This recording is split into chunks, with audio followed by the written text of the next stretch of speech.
देवियों और सज्जनों, महाभारत युद्ध और कर्ण की जय पराजय सीरीज के दूसरे भाग में आपका स्वागत है। मैंने पहले भाग में कहानी की भूमिका आपको बता दी है, इसलिए उसे मैं दोहराऊंगा नहीं। यदि आप इस सीरीज का पहला भाग देखना चाहते हैं तो मैं डिस्क्रिप्शन बॉक्स में लिंक दे दूंगा, आप उसे देख सकते हैं। देवियों सज्जनों, आज हम लेकर आए हैं महाभारत के द्रोण पर्व के जयद्रथ वध पर्व का रहस्यमय और रोमांचकारी अध्याय 131वां अध्याय। कथा सीरीज का भाग 2। ये वही प्रसंग है जब धर्मराज युधिष्ठिर को अब केवल कर्ण से खतरा था और रणभूमि में भीमसेन तथा राधानंदन कर्ण के बीच हुआ ऐसा भयंकर द्वंद्व, जिसे सुनकर आज भी हृदय कांप उठता है। आइए मित्रों, सुनते हैं भीम और कर्ण का वो रहस्यमय युद्ध, जहां दोनों महारथियों ने रणभूमि को रक्त से रंग दिया। संजय ने कहा, भरत श्रेष्ठ महाराज, जब कुरुक्षेत्र में भयावह युद्ध छिड़ गया, सेनाएं व्याकुल हो उठीं, तब राधानंदन कर्ण पुनः रणभूमि में उतरा, ठीक उसी प्रकार जैसे कोई मतवाला हाथी दूसरे मदोन्मत्त हाथी पर आक्रमण करे। धृतराष्ट्र ने पूछा, संजय बताओ, भीम और कर्ण का वो युद्ध कैसा हुआ?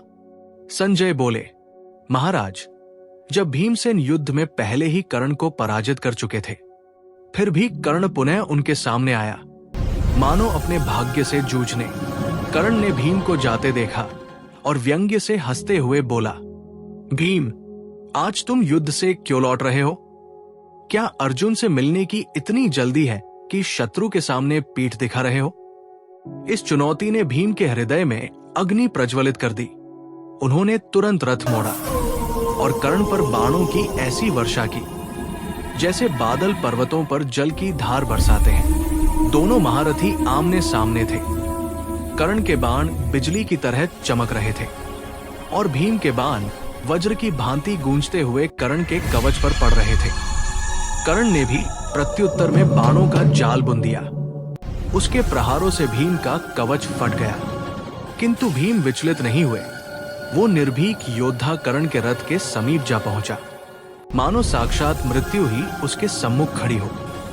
भीमसेन ने कर्ण पर 32 तीखे भल्लों से प्रहार किया।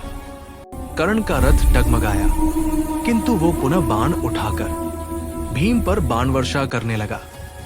दोनों ओर से बाणों की वर्षा होने लगी। आकाश तीरों से ढक गया। सैनिकों ने देखा, कर्ण और भीम दोनों ही अग्नि और वज्र के समान युद्ध कर रहे हैं। भीम के शरीर पर बाणों की बाढ़ उतर आई थी, परंतु वो डटा रहा। उसका रक्त टपक रहा था और वो अशोक वृक्ष की भांति पुष्पित दिखाई दे रहा था। क्रोध से भीम की आंखें लाल हो गई। उन्होंने कर्ण पर 25 नाराज छोड़े, जो विषधर सर्पों के समान उसकी छाती में समा गए। इसके बाद भीम ने हंसते हुए एक ही बाण से कर्ण का धनुष काट दिया और दूसरे ही क्षण में उसके घोड़ों व सारथी को भी मार गिराया। कर्ण व्रतहीन होकर घायल पड़ा था। भीम के बाण उसके शरीर में ऐसे धंस गए जैसे सूर्य की किरणें बादलों को चीर जाती हैं। कर्ण भयभीत हो उठा। पुरुषत्व का अभिमान टूट गया। वो वहां से भागा और दूसरे रथ पर जा बैठा। और इस प्रकार देवियों सज्जनों, जयद्रथ वध पर्व के 131वें अध्याय में सूतपुत्र कर्ण की भीमसेन द्वारा पराजय हुई। युद्ध भूमि में शंखनाद गूंज उठा। पांडवों के शिविर में उल्लास था। देवियों सज्जनों, ये था महाभारत के द्रोण पर्व का रहस्यमय और वीरतापूर्ण प्रसंग, जहां कर्ण भीम के बाणों के आगे झुक गया। महाभारत के ऐसे अनसुने अध्याय हमें बताते हैं कि वीरता केवल शौर्य में नहीं, बल्कि धर्म और धैर्य में भी छिपी होती है। अगर आपको ये कथा पसंद आई हो तो चैनल को सब्सक्राइब करें और अगले अध्याय में मिलते हैं एक और अद्भुत रहस्य के साथ। जय हिंद, जय श्री राम।